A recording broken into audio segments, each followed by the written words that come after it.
Hey Math Kids, today we're going to talk about miscellaneous transformations, and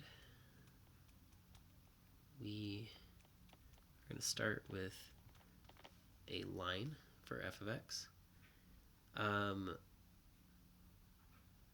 We're going to draw each of these on the same axes as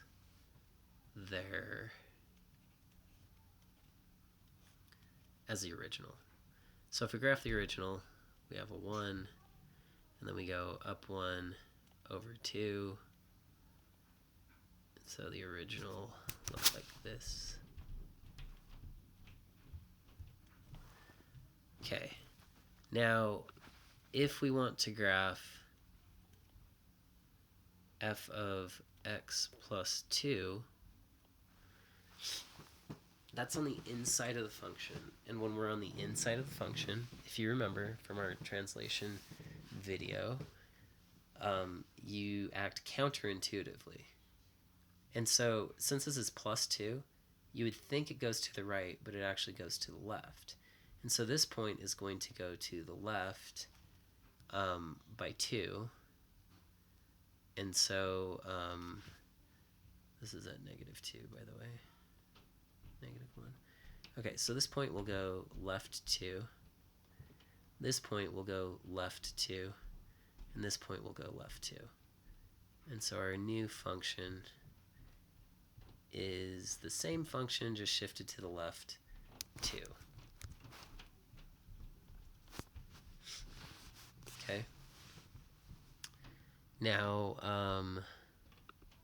the next function they want us to do is f of x plus 2.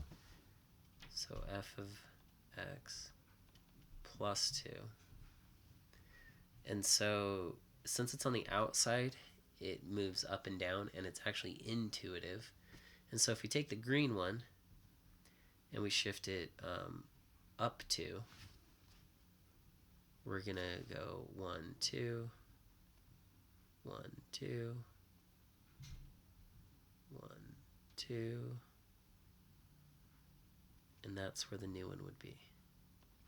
Once again, we're doing everything from the green line, so if you get confused on that, go back to the green line every time.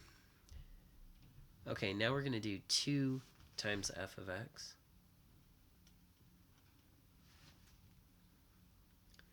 Okay, and this is going to affect the slope. And so we're essentially just multiplying everything by 2. And, it's considered a stretch. But we're going to teeter on this same point. So it's going to be right here.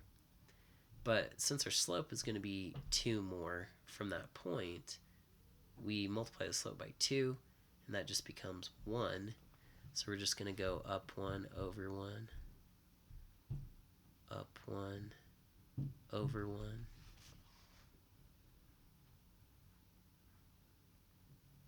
And we can see that we have a twice as large slope when we multiply by 2.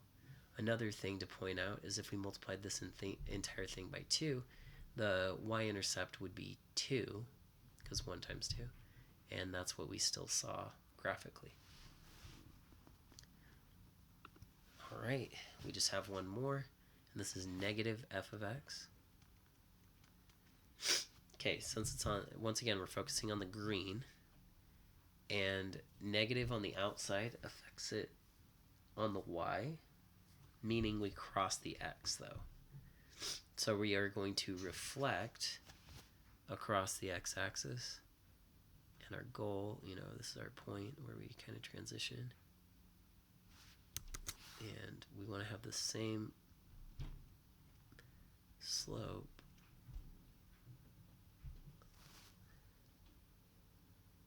but just opposite. Okay? All right. We have another example.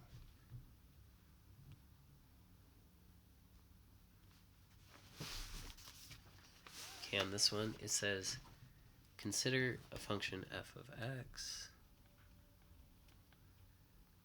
What function results if y equals f of x is reflected in the x-axis. So reflect in x-axis,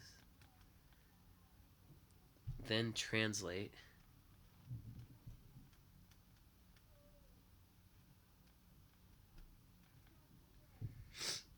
and then stretch vertically by 2. Okay. So if we just reflect across the x-axis, that's really all reflect in x-axis means. I know that's worded kind of weird, but if we start with f of x and then we reflect in this way, specifically the x-axis, that's really like when we reflect across it, it's on the outside. Okay? And then if we translate specifically in the way that's written right here, we still have our negative f, but now we have x minus 3, because if we want to move to the right 3, that's what this is saying, then we have to do a negative. But if we want to go down, we keep that a negative on the outside. Okay, and then if we continue with this and we have a vertical stretch by 2, then we just want to multiply the entire thing by 2. So we get 2, and then just write everything else. And so if we go through and we actually multiply everything by 2, we're going to get negative 2f x minus 3, and then this 1 would be multiplied by the 2 as well. And so this would be our new function that we get after doing those transformations. Okay, now we're going to do this kind of backwards. So they're going to give us this thing.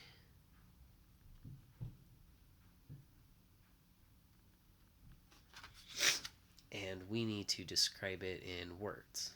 So we need to come up with something like this.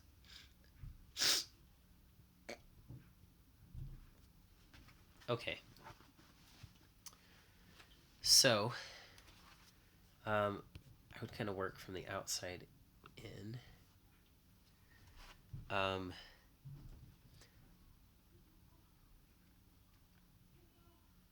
So we start with f of x. And then the first thing we're going to do is this 3. So we're going to vertically stretch by 3. Okay? And that's going to give us 3 f of x after we do that. Now, after that, we're going to look at this factor. Since it's on the inside and it's counterintuitive, we are going to horizontally stretch